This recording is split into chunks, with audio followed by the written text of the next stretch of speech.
Hey K-popers, and welcome back to Hallyu, where it's time for another update in the world of K-pop. This week, Sorn became the latest CLC member to leave both Cube Entertainment and the group. We got plenty of updates on the mamas both for this year and for the future, plus lots of great new music from Monsta X, T-ARA, Weki Meki, and more. Before we get started, I want to quickly thank Hallyu's honorary producers. If you want to show off your bias group here, share your pics in weekly videos, and join a vibrant Discord community with watch parties, custom emoji, and more, all you need to do is support Hallyu on Patreon.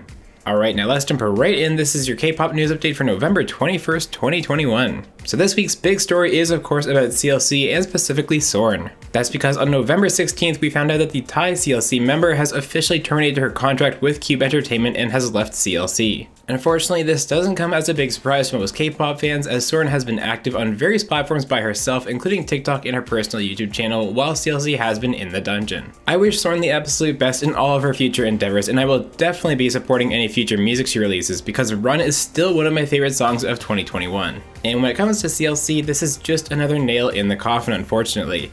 With Elki's departure still in recent memory, the comments made multiple times about Cube not supporting the group anymore, and now Sorn leaving, CLC's future is practically guaranteed to be over, at least as a group. And if you want to discover why it's such a shame that these girls were so mismanaged by Cube Entertainment, definitely check out the recent deep dive that I did on them. Shifting gears a bit, we've got several updates on the biggest award show of the year, the 2021 Mamas. Now, Mnet held a big conference this week talking not only about this year's upcoming event, but also their vision for the future and making it even more global. In fact, they specifically mentioned that within the next few years, they plan on holding the show in the US at some point. I think there's good and bad sides to that decision personally. Obviously, there's huge gains to be made by promoting K-pop artists on US soil, airtime, brand deals, etc. But at the end of the day, it's the Mnet Asian Music Awards, and it feels weird that they would ever be hosted outside of Asia. I think if they wanted to have a huge event to promote K-pop in the US, it doesn't need to be in the form of the Mamas. Just expand KCON to more cities or with more artists and fanfare. Now, concerning this year's show, we did get two big announcements, the first being that Ed Sheeran will be attending the 2021 Mamas.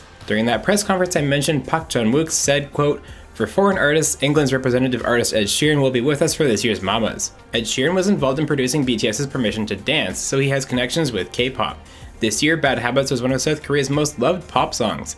At Mama, he will prepare a new version of his performance only for the show. And the second big announcement is a pair of performances that have been confirmed for the show. There will be performances from the Street Woman Fighter dance crews, and yes, it actually happened, there will be a 101 reunion performance at this year's Mamas. The Mamas are always a blast, so I can't wait to see all the incredible stages that are being prepared for us this year. Now, with all that being said, let's get to another fantastic week of new releases in K-pop. We'll kick things off this week with Weki Meki and their upbeat comeback Siesta.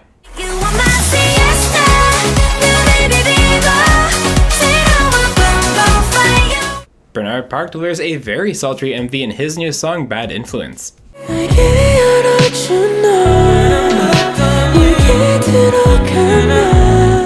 I can't believe the day has finally come. The queens are back. Here is T-ARA's brand new comeback, Tiki Taka.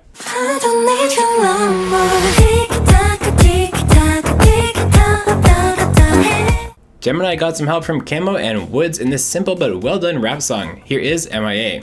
Everything around me disappears, something being lonely. Yoonha's tremendous vocals shine once again in Stardust, an appropriately ethereal release.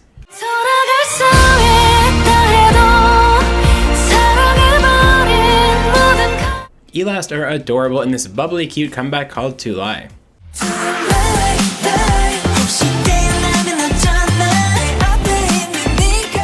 Big Naughty and E8J released Stab, an intense and raw new collab.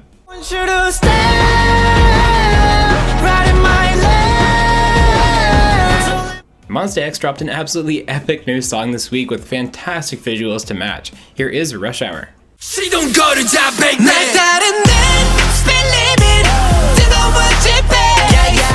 Brooklyn is professing his feelings in his new comeback called I'm Gonna Love You.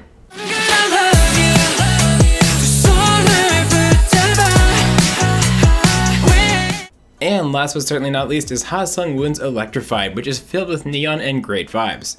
And it sounds like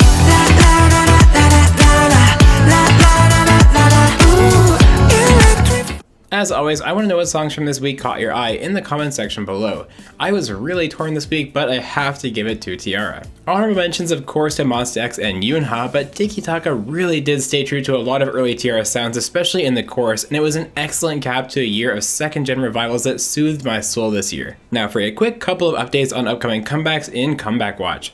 First up is, in my opinion, an unlikely collab, but it is happening. Jessie, Sunmi, and Ed Sheeran will be releasing a collaboration single next week on November 24th. We've also gotten some more details on the upcoming debut of JYP's new girl group.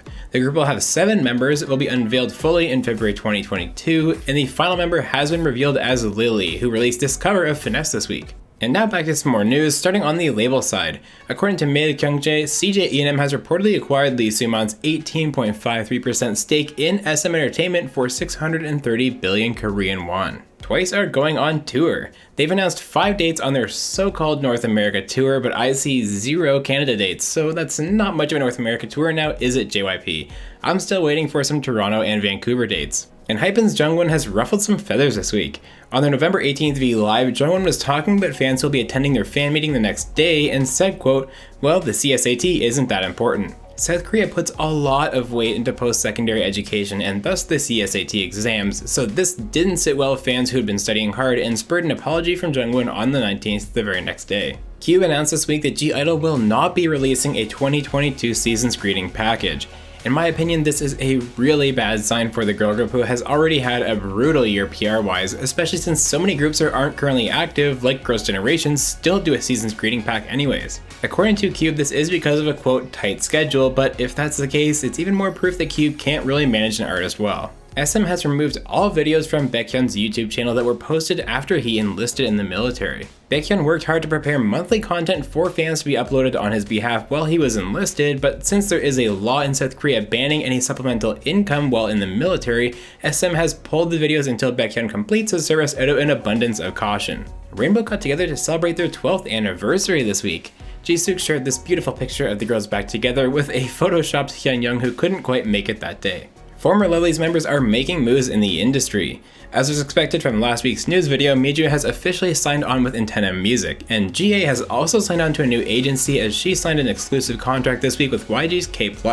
Brand new girl group Billy will be adding a new member already. Kim Soo-yeon, who is a contestant on Girls Planet 999, will be joining the group under the stage name Shun. And speaking of Girls Planet 999, Yoojin has been given the role of leader in the girl group Kepler. Mashiro will be helping her as co-leader. Samuel Kim has won his lawsuit against Brave Entertainment. Samuel filed the lawsuit in 2019, and this week the court ruled in his favor, deeming the contract he had with the label invalid. The court also dismissed the $1 million countersuit that Brave Entertainment had filed for damages. Former YG trainee Han So-hee has been sentenced to 18 months in prison as a result of methamphetamine use during her probation for a previous drug charge. So-hee was out of control at the sentencing, cursing at the judge when the sentence was handed down to her. EXO's Chen and his wife had an exciting announcement this week. They are expecting a second child. Congratulations to both of them. Rookie girl group Skyly has announced their fandom name, and it is Castle. I don't mind it, I'm kinda on the fence about it, but mostly my mind immediately goes to the combination of Sky Castle. What do you guys think? If you are looking forward to the Butter collab stage at the AMAs this year, unfortunately I have some bad news for you. Due to an unexpected personal matter, Megan Thee Stallion won't be able to attend the show and perform with BTS. And with that, let's move on to another week in music shows, where we return to just a partial week with 4 shows thanks to the show and M Countdown not having broadcasts. And on those 4 shows, we had a big range of winners. Starting the week off was ONEUS, who took their very first win ever as a group on Show Champion for their song Luna, so a big congratulations to them for their achievement. Then it was TWICE who earned their first win for Scientist on Music Bank, and IU, who is still dominating with Strawberry Moon. She took 2 wins for the song this week on Show Music Core and Inkigayo. Will we see another big list of winners next week, or will it be just 1 or 2? Let me know who you think will win down in the comments below. Alright K-popers, you're officially caught up on everything going on in the K-pop world. Let me know how you feel about all the news that we got in the new music in the comments below. As always, if you want to stay caught up with the K-pop world as it happens while having tons of fun every single week, make sure you're subscribed right here to Hallyu.